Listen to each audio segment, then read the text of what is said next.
talking about. And Billy starts out talking about the gospel of Barnabas or something like that. And he says that Jesus never was crucified. And he was talking about the Christ consciousness, that we could all ascend to the Christ consciousness, same nonsense he's been talking about, the same kind of nonsense. So what I'm gonna do is I'm gonna let you see the video, and you tell me what you guys think. I'll play a little bit of it. I probably won't be back to discuss it because I got some other things going on, but I want you guys to see it, and just kind of, this comes from West Huff. Let's see here. This is Shane Winning's channel, and I'm gonna play it from there. Hopefully he's okay with me playing his video. I might stop and make a comment or two every now and then though. Anyway, Muslim, they believe that as well. Their beliefs, from what I understand from her, are they don't think that Jesus, as they believe, is a prophet, God would have him killed. But I don't think they have any historical evidence, as far as I know, as to what or how or why they believe that. I'm curious for you guys both, and if you want to, I guess, go first, Billy, as to how you came about like the findings where it seems that Jesus was not crucified, or that's not accurate. Sure. And in my videos, and if you listen to the podcast, the statement is according to the Sinai Bible. Okay, according to the Sinai Bible, Jesus wasn't crucified in that Bible. And that Bible predates the King James Version of the Bible. And the text there actually is about 12 to 14,000 differences between the Sinai Bible and the King James Version of the Bible, which came much later. And then also one of the things that were interesting is that they discovered the book of Jesus' wife, which is at the Harvard Seminary, which according to some scholars, it's a little controversial, but they claim that this is an accurate record that Jesus may have even been married, which then, adds more, if that's true, it adds more to the hypothesis that maybe he wasn't crucified. I just personally believe that Jesus was an amazing human being. I don't think that he was the Son of God in the sense that he's God, but that we're all gods. As he said, ye are gods, and that we're to do greater things than him. And I just personally believe that the return of the Christ is the return of the Christ consciousness. When we can all achieve a certain level of knowledge, wisdom, passion, understanding, empathy, love that he came to this planet with, and we get that in our mind and our conscience, and we can act on those incredible emotions and that understanding, that the whole world is going to transform instantaneously. And I think at the second coming is the coming of the Christ consciousness to the planet, not a human being flying back to Earth to save people. That's just my personal understanding of how I've perceived it over many, many years of going through this information and going through all this text. And Wes, I'm gonna let you respond to that. And again, I mean, this is everyone listening to the show. I'm always like, challenge everything. Learn to critically think and continue to come to your conclusions. Even with Jesus, I'm not personally even waiting on that he has to come back to say, I already know like I said, that strength of God and consciousness is already, I can tap into that right now. So you don't have to wait for him to come back. For those that believe he does, to actually have that like next level of what that's supposed to mean. But Wes, go ahead on for what Billy was talking about, I think with a book in the Harvard Museum, and I heard something about Jesus's wife. That's have to wait for him to come back. Yeah, well, first let me say, I think it's really cool to not just be in the room proverbially with you, Billy, but be able to interact with you, because I wish I could be there in person. Unfortunately, Toronto, Canada is a long way away from Florida. It's a little bit of a jaunt. But I really appreciate the fact that you seem to... This is going to be crazy. Watch what he says. I mean, this guy's going to get totally exposed. Hold on. Let me get back to the video. Let me let you see it. It's going to be amazing. He's going to get totally clobbered with the Christ consciousness and the gospel, the Sinai gospel, and all this nonsense that he keeps putting out there. To have investigated to a certain degree some of these facts, do you mind if I ask a clarifying question? Sure. When you say the Sinai Bible, what are you referring to specifically? It's the biblical text that was written. It made it into you can actually look it up on Amazon. It's a Bible called, I have a version at home. It's called the Sinai Bible, right, from Mount Sinai. I'm assuming that's the mountain that they're referencing there. But they put together their own version of the biblical text prior to the King James Version being put out. Sure. So when you refer to the Sinai Bible, would you be referring to Codex Sinaiticus? Like the codex that comes? Okay. That's why I was trying to get some clarification, because so you can actually go and see Codex Sinaiticus is at the British Library. So you can go and see it. It's on display. And the British Library has actually digitized the entire manuscript. So I work with manuscripts in my linguistic work. I'm an expert on early Christian scribal culture, and particularly in Greek and Coptic manuscripts. I actually have a facsimile, so I have a photocopy. Oh no, this dude is an expert. He's an expert. It's amazing. Oh boy, he's in trouble. He's in trouble. Copy that was done by the British Library of Codex Sinaiticus that I work with in my office.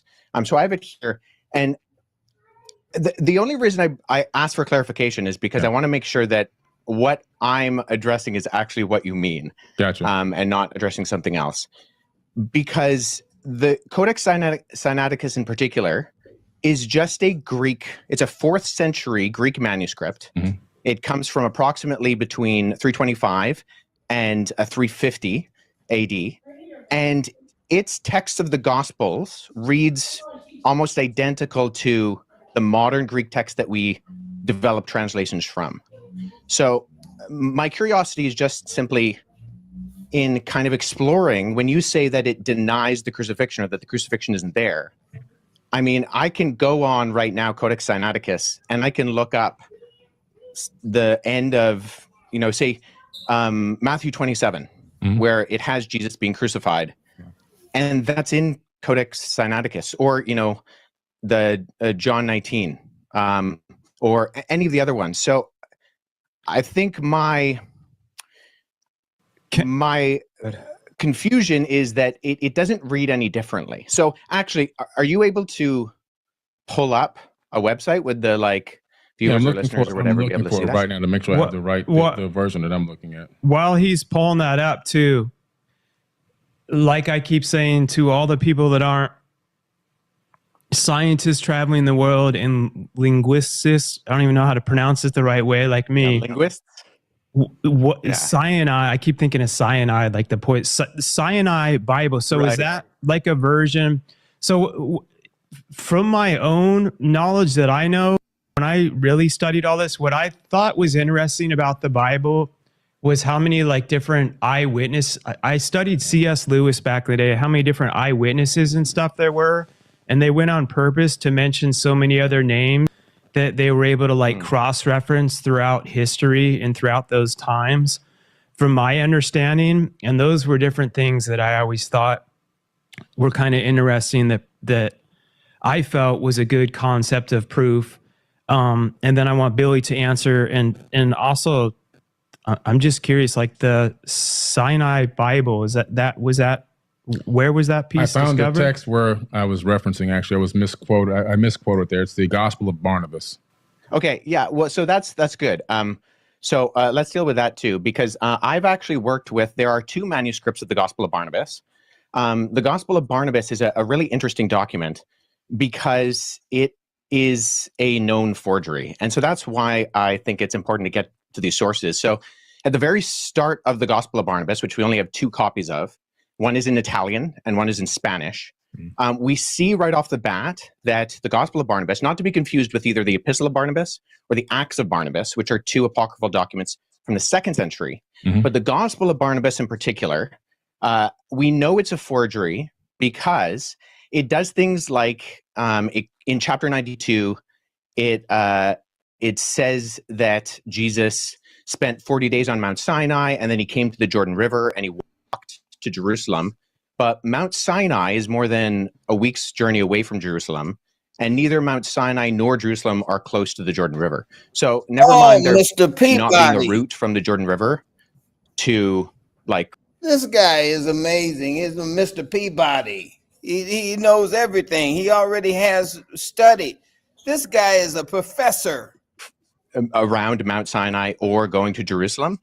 But there are internal problems with the Gospel of Barnabas, which indicate that it shows no actual indication of evidence of coming from or even having knowledge of first century Jewish understanding. It actually says Jesus is the Christ, but not the Messiah, which indicates that whoever the author is, he didn't know that those were the same words. And I think a bigger problem is that the Gospel of Barnabas actually paraphrases Dante's Inferno, which was written in 1314. No, don't bust. So there's a lot of internal evidences that disqualify the Gospel of Barnabas, never mind the fact that we don't have any evidence of it prior to the 14th century, and none in any other language other than Middle Age Italian Italian and Spanish. But the internal content of the Gospel of Barnabas disqualifies it from being ancient. And then the fact that it's doing things like paraphrasing Dante, or it also refers to a rule of the time of Jubilee, which was changed in the Middle Ages from what it was in the biblical year of Jubilee. And it goes with the Middle Ages concept, not the ancient concept. So I think what I'm getting at is, so I'm a historian. Yep. And I deal with sources. So when I'm looking at sources, I want to make sure that I have a methodology by which I approach any type of source. So if there is something that denies the crucifixion, I want to make sure that I'm analyzing it and that the methodology by which I analyze it actually reveals that the content can be accurately tied to the event. Oh, this so man if we're talking about, say, Codex Sinaiticus, that's in the 4th century. Now that is, I would agree with you, Billy, our oldest. Wait a minute. This guy here really knows what he's talking about. It's crazy. It's just crazy what's going on here.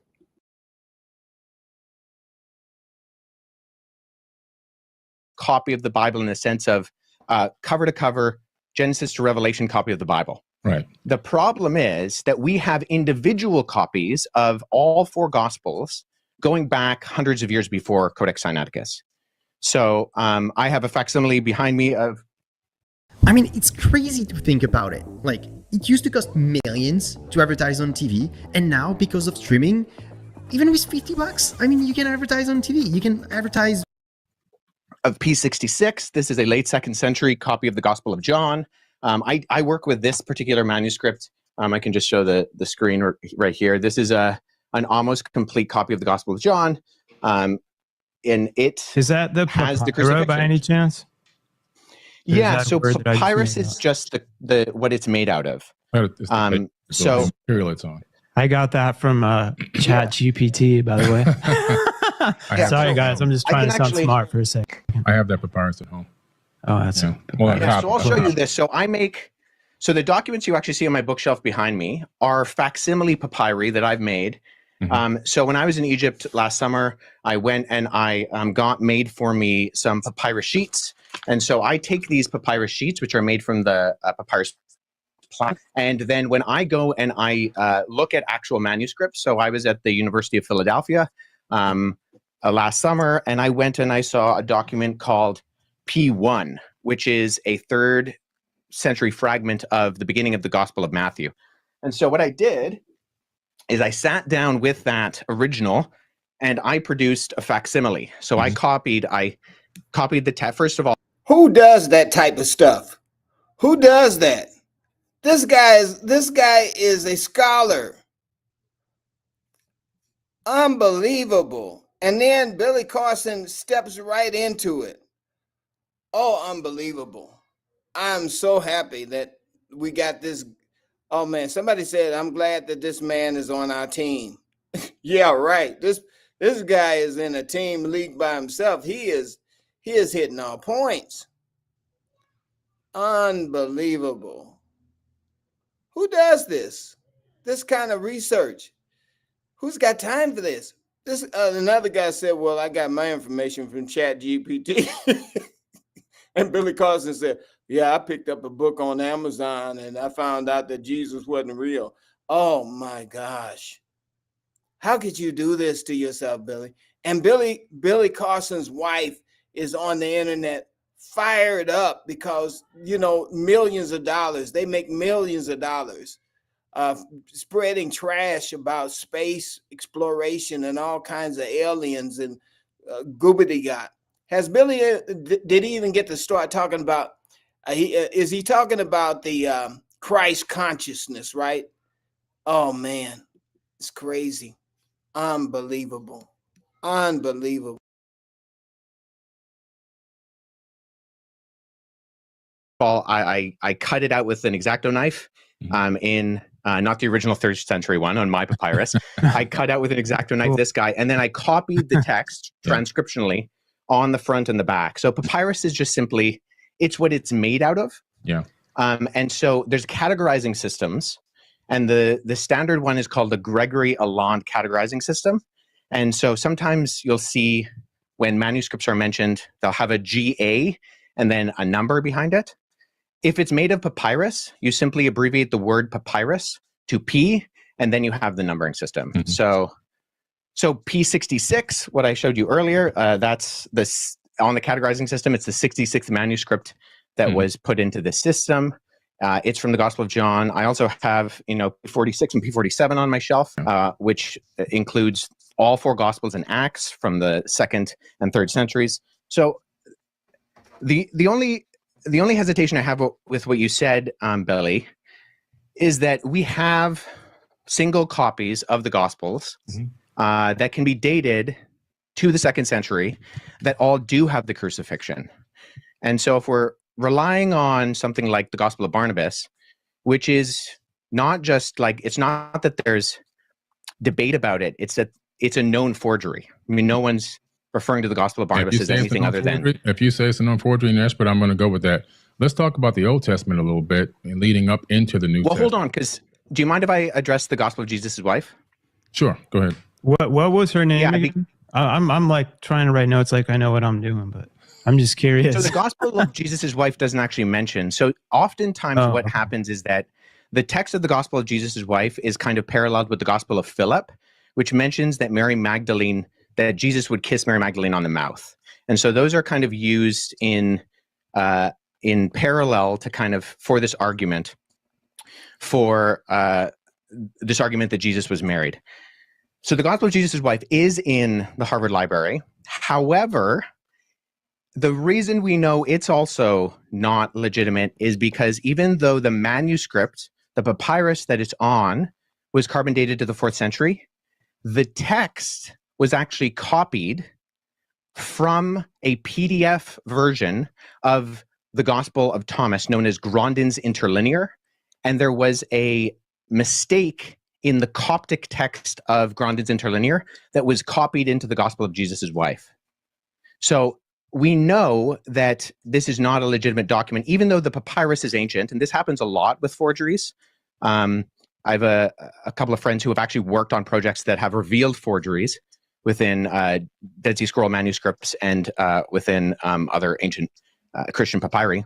But the reason why we know the Gospel of Jesus' wife, and that Karen King, who kind of vouched for it and she lost a lot of credibility, unfortunately, for her, and she's admitted that it's a fake as well, was because we can tie it directly to not copying from an ancient text, but actually copying from an online version of the Gospel of Thomas in a PDF form, and the mistake on that PDF form was copied into the text that was borrowed in the phraseology of Jesus' wife.